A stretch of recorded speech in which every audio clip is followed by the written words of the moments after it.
है। पूरे देश में आज से जनगणना विधिवत 2011 के बाद अभी जनगणना प्रारंभ हो रही है और जातीय जनगणना पूरे देश में होने वाली है। बिहार ने तो पहले ही करा दिया है, पूरे देश में जातीय जनगणना होने वाली है। इससे विकास के नए नए आयाम होंगे। जब नई जातीय जनगणना का रिपोर्ट आएगा तो नई जनसंख्या के हिसाब से सभी विकास के काम होंगे, राशि का वितरण होगा। तो ये माननीय प्रधानमंत्री जी के नेतृत्व में भारत सरकार ने निर्णय लिया कि जल्द जनगणना कराएंगे, डिजिटलाइज जनगणना कराएंगे और जातीय जनगणना कराएंगे। ये देश हित में इन पार्टियों का काम ही है, चाहे हेमंत सोरेन हो, चाहे बिहार में तेजस्वी यादव लालू यादव जी का परिवार हो, चाहे दिल्ली में केजरीवाल हो। कैसे पब्लिक मनी का दुरुपयोग करना। बिहार में भी तेजस्वी यादव बनाए थे, शौचालय में किचन में बड़े बड़े एसी लगे थे। केजरीवाल जी का तो मुख्यमंत्री आवास जग जाहिर था। ये लोग गरीबों के हित की बात करते हैं, लेकिन गरीबों के पैसा को कैसे दुरुपयोग किया जाए ये साफ साफ दिखाई पड़ता है। नहीं, मैंने भी मीडिया में देखा है, लेकिन त्वरित कार्रवाई हो रही है। गिरफ्तार हुए अपराधी नालंदा में। और जिस तरह कल भगदड़ मची, वहां दरोगा को निलंबित किया गया, डीजीपी पहुंचे, वहां प्रमंडलीय आयुक्त पहुंचे, मुख्य सचिव की अध्यक्षता में जांच कमेटी का गठन हुआ है। ठीक है, घटनाएं घट रही है, लेकिन त्वरित गति से कार्रवाई भी हो रही है। खदेड़ के अपराधियों को पकड़ा भी जा रहा है। अगर कोई गैर जिम्मेवार धारणा हरकत सरकारी अधिकारी कर रहे हैं, उन पर कार्रवाई भी की जा रही है। इसीलिए ये 2005 के पहले का बिहार नहीं है, जंगल राज वाला बिहार। कोई भी कानून का राज स्थापित है। अपराधियों को सख्त संदेश दिया गया है, या तो अपराध बंद कर दे या बिहार छोड़ दे। देखिए, जो विपक्षी दल है, जो कांग्रेस है या कम्युनिस्ट पार्टी है, इन लोगों ने एक तरह से देश को गिरवी जो है विदेशियों के हाथ रख दिया था। क्या हालात थे। आज अगर FCRA अमेंडमेंट बिल आ रहा है तो इसमें इनको दर्द क्यों हो रहा है।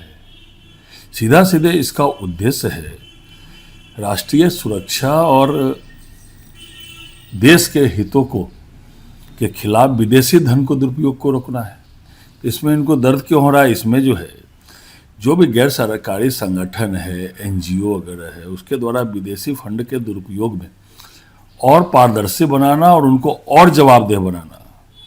जो लाइसेंस खो चुके हैं, ऐसे संगठन की संपत्ति को जब्त करना, विदेशी चंदे के दुरुपयोग की समय सीमा निर्धारण करना, और भी कई तरह के देश हित में मामले हैं। विदेशों से फंडिंग आ रही थी, उसका दुरुपयोग हो रहा था, विदेशी शक्तियां मजबूत हो रही थी, और कांग्रेस का तो काम ही यही था। आज देश के यशस्वी प्रधानमंत्री नरेंद्र मोदी जी के नेतृत्व में जो ये FCRA अमेंडमेंट बिल आ रहा है, देश हित में है। चुनाव आचार संहिता बंगाल में लागू है। ये भूल गई कि अभी वो कार्यकारी मुख्यमंत्री जो चुनाव आचार संहिता में है, ये फुल फ्लेज मुख्यमंत्री नहीं है।